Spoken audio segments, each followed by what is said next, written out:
अरे ओ सोना बहू, तेरी कल मुही जिठानी कहाँ मर गई?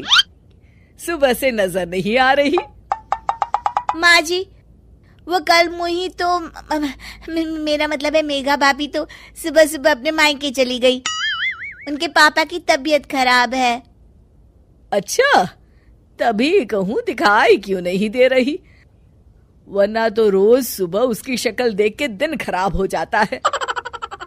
तभी पीछे से शीला के पति राम जी आते हैं। अरे भाग्यवान, तुम क्यों बेचारी मेघा के पीछे पड़ी रहती हो? क्या चेहरे की सुंदरता ही सब कुछ है? आपको क्या पता जी, मेरी सहेलियां मुझ पर कितना हंसती है कि तेरे चेहरे से तो तू आज भी 25 की लगती है। फिर तेरी बहू इतनी बदसूरत कैसे? न रंग न रूप, पता नहीं कैसे मेरे मोहन को फंसा लिया। अरे मेरी मर्जी से शादी करता तो मैं अपने जैसी परियों की सूरत वाली बहू उसके लिए भी ले आई होती। रोहन ने मेरी बात मानी तो देखो कितनी सुंदर बीवी पाई। हे भगवान, इसकी गलत फहमियों को दूर करो। उनकी बातें सुनकर सोना इठलाती हुई अपने कमरे में चली गई। शीला जी के बड़े बेटे ने अपनी मर्जी से मेघा से लव मैरिज कर ली थी। तब से ही शीला मेघा से नाराज थी। दूसरे कमरे में सोना फोन पर, क्या कह रहे हो रोहन, हमारे गोवा जाने की टिकट्स कंफर्म हो गए? वाह वाह वाह वाह। तुम्हारा गोवा जाने का बहुत मन था ना? गोवा तो ठीक है, मेरा मन तो फेसबुक पर फोटो डालकर अपनी सहेलियों को जलाने का था। सोना सोचती है कि आज रात को बैठकर वो गोवा जाने के लिए क्या शॉपिंग करने वाली है, इसकी लिस्ट बनाएगी और कल रोहन के साथ मॉल जाएगी। रात को सब खाने की टेबल पर बैठे हैं। पता नहीं क्यों सुबह से कमर में हल्का दर्द है। क्या हुआ माँ? सोना, तुम आज सोने से पहले माँ की कमर पर मसाज कर देना। वो क्या है ना, मैंने आज ही नेल पॉलिश लगाई है, मेरे सुंदर हाथ खराब हो जाएंगे ना जी। अच्छा चलो, मैं माँ को कुछ बहाना बनाकर टाल देता हूँ। सोना उठकर अपने कमरे में चली जाती है। माँ, अचानक मेरे सर में दर्द होने लगा, मैं अपना खाना कमरे में ही ले जाता हूँ। ये सर दर्द का बहाना मैं खूब समझता हूँ, जोरू का गुलाम। चलो माँ, तुम्हारी पीठ पर मैं मालिश कर दूंगा।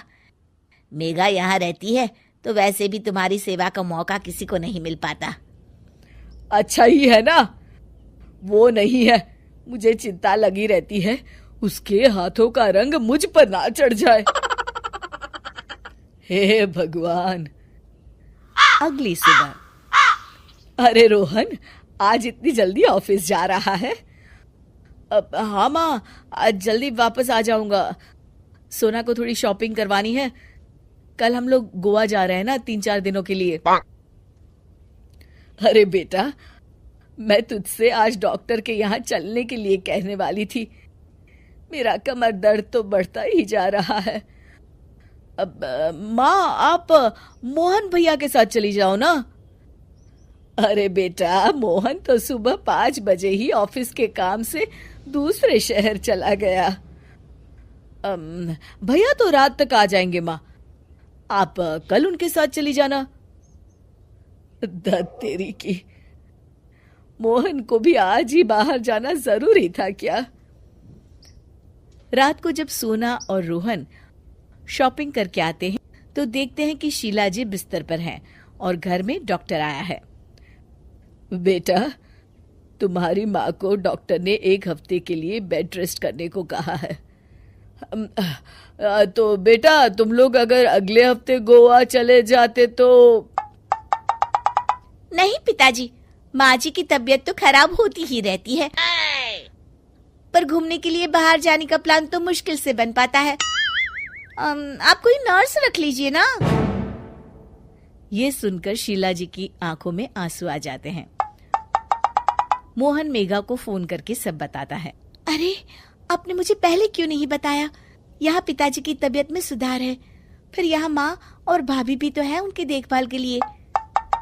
वहाँ माँ जी बिल्कुल अकेली हैं। मैं कल ही सुबह घर आ जाऊंगी जी।